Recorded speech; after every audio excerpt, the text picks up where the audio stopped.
Hi hello friends, welcome back to our channel. ఈరోజు వీడియోలో సాయంత్రం డిన్నర్కి కుకింగ్ అనేది చాలా త్వరగా ఫాస్ట్గా ఎలా తయారు చేసుకోవాలో చూద్దాం. ఇప్పుడు వీడియోలోకి వెళ్ళిపోయి చూసేద్దాం రండి ఎలా చేసుకోవాలో. ఇక్కడ నా సాయంత్రం పని అనేది నేను 4:30కి మొదలు పెడతాను. 4:30కి మా పిల్లలు స్కూల్ నుంచి వస్తారు కాబట్టి వాళ్ళకి ఏదో ఒక స్నాక్స్ కానీ టిఫిన్ కానీ చేసి పెట్టాలి. అందుకని నేను 4:30కే మొదలు పెడతాను. ఇక్కడ ఫ్రిడ్జ్లో నుంచి నేను కొంచెం దోసపిండి ఉంటే తీసి బయట పెట్టాను, అలాగే పాలు కూడా బయట పెట్టాను. ఈ ఫ్రిడ్జ్లో నుంచి తీసి బయట పెట్టిన తర్వాత నేను పొద్దున కడిగిన గిన్నెలు ఉన్నాయి కదా, అవి మొత్తం సర్దేసుకుంటున్నాను. ఈ సర్దుకున్న తర్వాత ఈరోజు పిల్లలకి టిఫిన్కి గుంట పొంగనాలు చేద్దాం అనుకుంటున్నాను. దోసపిండి ఉంది కాబట్టి రోజు డైలీ సాయంత్రం ఇలాగే దోసపిండి కానీ ఇడ్లీ పిండి కానీ ఫ్రిడ్జ్లో ఉంటుంది కదా, వీటితోనే ఊతప్పం కానీ గుంట పొంగనాలు కానీ ఇలాగే ఎగ్ దోశలు కానీ ఇలాంటివి ఏ ఒకటి చేసిస్తాను. ఈరోజు గుంట పొంగనాలు చేద్దామని ఇక్కడ ఆనియన్స్ని కట్ చేస్తున్నాను. ఈ గుంట పొంగనాలకి ఫ్రెష్గా ఉన్న దోసపిండి కన్నా ఒక 2-3 రోజులు క్రితం ఉంటుంది కదా దోసపిండి, పులిసిన పిండి, అదైతే చాలా బాగుంటుంది. ఇక నేను ఇంట్లో మా అమ్మ వాళ్ళును తమ్ముడు కాల్ చేస్తే వాళ్ళతో ఫోన్ మాట్లాడుకుంటూ ఆనియన్స్ని కట్ చేస్తున్నాను. ఆనియన్స్, పచ్చిమిర్చి, కరివేపాకు సన్నగా కట్ చేసుకోవాలి. సన్నగా కట్ చేసుకున్న తర్వాత ఈ పిండిలో వేసుకొని ఇందులో కొంచెం సాల్టు, పసుపు, అలాగే జీలకర్ర వేసుకోవాలి. సాల్ట్ అనేది నేను మార్నింగే దోశలు వేసుకునేటప్పుడే వేసుకున్నాను దీనిలో, అందుకే ఇప్పుడు వేయలేదు.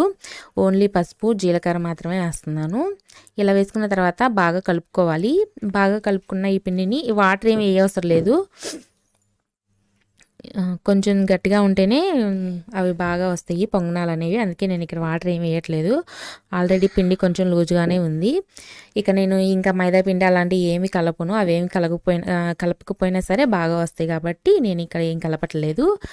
ఇలా పిండి మొత్తాన్ని బాగా కలుపుకొని గుంట పొంగనాలు వేసుకునే ప్యాన్ ఉంటుంది కదా, ఇది నా దగ్గర ఇలాంటిది ఉంది చిన్నది, ఇంకా పెద్దవి కూడా ఉంటాయి. ఇక్కడ నా దగ్గర ఉన్న దాంట్లో ఒక 7 వస్తాయి అన్నమాట.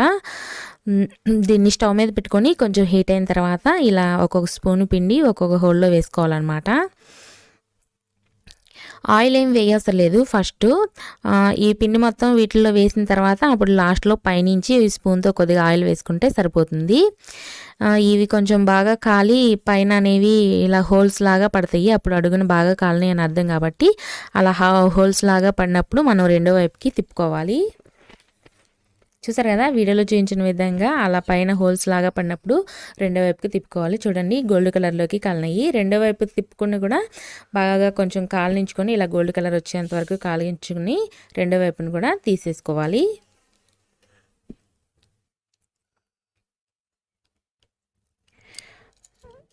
ఇది తీసేసిన తర్వాత నేను ఇంకొకసారి వేసాను అనమాట, ఇంకొక ప్లేట్ వేసాను. 2 ప్లేట్లు అయితే పిల్లలిద్దరికి బాగా సరిపోతాయి.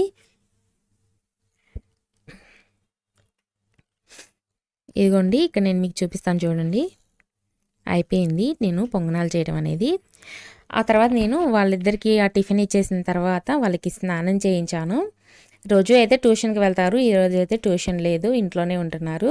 స్నానాలు చేయించిన తర్వాత ఇక నేను గిన్నెలు అవన్నీ కడిగేసుకొని పక్కన పెట్టుకున్నాను.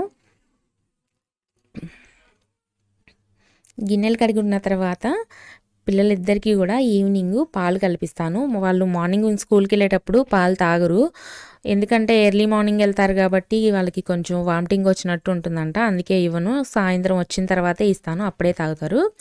ఇక నేను ఎందుకు వడపోస్తున్నానంటే వాళ్ళు పాలు తాగేటప్పుడు ఆ పాలల్లో మీగడ అలాంటివి ఏమి రాకూడదు. ఆ మీగడ కానీ కనిపించిందంటే పాలు వాళ్ళు అసలు సరిగ్గా తాగరు. అందుకని ఇలా కాచిన తర్వాత వడపోసి ఇస్తానన్నమాట. బోన్మిఠా వేసి కలిపి ఇచ్చేసేస్తాను. వాళ్ళిద్దరికీ పాలు కలిపిచ్చేస్తాను. ఆ తర్వాత నేను ఇంకా డిన్నర్ కోసమని ఇక్కడ పుల్కాల కోసం పిండిని కలుపుతున్నాను. రోజు అయితే నేను మా వారు మాత్రమే నైట్ పుల్కా తింటాము. ఈరోజు పిల్లలు కూడా తింటానన్నారు. వాళ్ళిద్దరికైతే రోజు రైసే పెడతాను, మేమిద్దరమే పుల్కా తింటాము.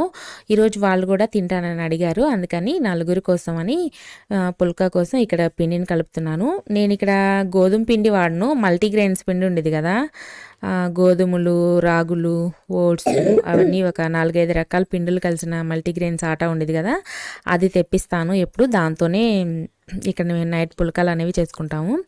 ఆ చపాతీ పిండిని కలిపి పక్కన పెట్టేసిన తర్వాత దానిలో కర్రీ కోసం నేను ఇక్కడ క్యారెట్ అలాగే క్యాప్సికమ్ కర్రీ చేద్దాం అనుకుంటున్నాను. దీనికోసం ఒక 4 క్యారెట్స్ అలాగే 2 క్యాప్సికమ్ తీసుకున్నాను.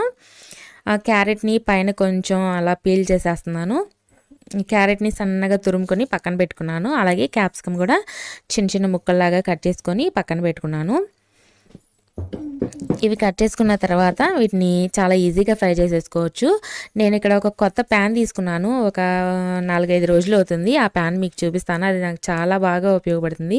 కొంచెం ఆయిల్ వేసినా కానీ అసలు ఆ కర్రీలు అనేవి ఏం మాడిపోకుండా చక్కగా ఫ్రై అవుతున్నాయి. ఇది ఐరన్ కాదు, మరి దీన్ని ఏమంటారో నాకు తెలియదు. మీలో ఎవరికైనా తెలిస్తే కింద కామెంట్ సెక్షన్లో కామెంట్ చేయండి. ఇది కడిగిన తర్వాత కొంచెం లైట్గా రస్ట్ లాగా వస్తుంది. ఆయిల్ రాసి పెడుతున్నాను, కానీ కర్రీస్ అనేవి మాడిపోకుండా చక్కగా ఫ్రై అవుతుంది. నేను డైలీ దీనిలోనే ఏదో ఒకటి చేస్తున్నాను వంటని. వంటగదిలోకి ఏది కొత్తగా తెచ్చుకుంటే నేను దానిలోనే ఎక్కువ వంట చేస్తాను. నాకు అలా ఇష్టం అనమాట. కొత్తగా తెచ్చుకున్న దానిలోనే ఇంకా అదే ఇష్టం అయిపోతుంది నాకు వంటగదిలో అన్నిటికన్నా. అందుకే రోజు దీనిలోనే చేస్తున్నాను. ఇప్పుడు క్యారెట్ క్యాప్సికమ్ ఫ్రై కూడా ఇందులోనే చేస్తున్నాను. కొంచెం ఆయిల్ వేసుకొని వెల్లుల్లి అలాగే ఒక ఉల్లిపాయని కట్ చేసుకొని కొంచెం ఫ్రై చేసుకోవాలి. అవి ఫ్రై అయిపోయిన తర్వాత సన్నగా కట్ చేసిన ఈ క్యారెట్ క్యాప్సికమ్ ఉంటాయి కదా, వాటిని వేసుకోవటమే. ఇవి వేసుకొని ఆయిల్లో కొంచెం ఫ్రై చేసుకున్నాక కొద్దిగా పసుపు అలాగే ఆ రుచికి సరిపడినంత సాల్ట్ వేసుకొని మూత పెట్టి కొంచెం సేపు మగ్గించుకోవాలి. క్యారెట్ అనేది కొంచెం ఉడికిన తర్వాత ఇందులోనే కొద్దిగా 1 స్పూన్ వరకు పచ్చి కొబ్బరి తురుము ఉంటుంది కదా, పచ్చి కొబ్బరి పొడి, అది వేసుకోవాలి. ఆ పచ్చి కొబ్బరి తురుము వేసుకోవడం వల్ల కర్రీ అనేది చాలా టేస్ట్ వస్తుంది. అందుకే నేను ఇక్కడ 1 స్పూన్ లేదా 2 స్పూన్లు పచ్చి కొబ్బరి తురుము వేసుకున్నాను. ఆ తర్వాత కొంచెం 1 స్పూన్ కారం వేసేసుకొని బాగా కలుపుకొని ఒక 10 నిమిషాల పాటు మూత పెట్టేసుకొని మగ్గించుకుంటే కర్రీ అనేది రెడీ అయిపోతుంది. ఈ కర్రీ చపాతీలోకి, పుల్కాల్లోకి, రోటీస్లోకి చాలా బాగుంటుంది. రైస్లో కూడా చాలా బాగుంటుంది. మీలో ఎవరికైనా తెలియకపోతే తప్పకుండా ట్రై చేయండి. చాలా సింపుల్ కూడా రెడీ చేయడం.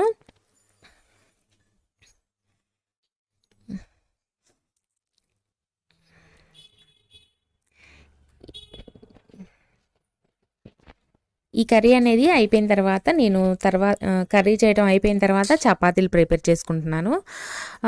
మీలో ఎవరైనా కొత్తగా మన ఛానల్ చూస్తున్నట్లయితే తప్పకుండా సబ్స్క్రైబ్ చేసుకోండి ఫ్రెండ్స్. అలాగే మన ఛానల్ని సపోర్ట్ చేయండి.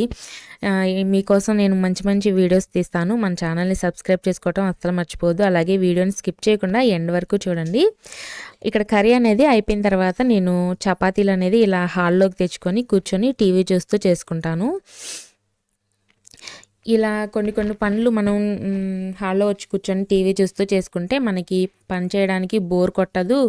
అలాగే టీవీలు చూడలేదు అన్న, మిస్ అవుతున్నాం అన్న ఫీలింగ్ కూడా రాదు. అందుకని కొన్ని కూరగాయలు కట్ చేసుకోవటము, ఇలా చపాతీలు చేసుకోవటం లాంటివి నేను ఇలా హాల్లోకి వచ్చి కూర్చొని ఇంకా వీళ్ళ దగ్గర కూర్చొని చేసుకుంటూ ఉంటాను అనమాట. ఇక్కడ చపాతీలు అయితే చేయడం అయిపోయింది. పుల్కాలు చేయడం అయిపోయింది. చిన్నగానే చేస్తాను. ఇలా చిన్నగా చేస్తేనే బాగా పొంగుతాయి. ఇప్పుడు ప్యాన్ పెట్టేసుకొని ప్యాన్ కొంచెం హీట్ అయిన తర్వాత ఈ చపాతీని వేసేసి 2 వైపులా కొంచెం బబుల్స్ లాగా వస్తాయి కదా, అలా వచ్చే వరకు కాల్చుకోవాలి. ఆ తర్వాత డైరెక్ట్గా ఫ్లేమ్ పైన వేసేస్తే పుల్కా అనేది బాగా పొంగుతుంది.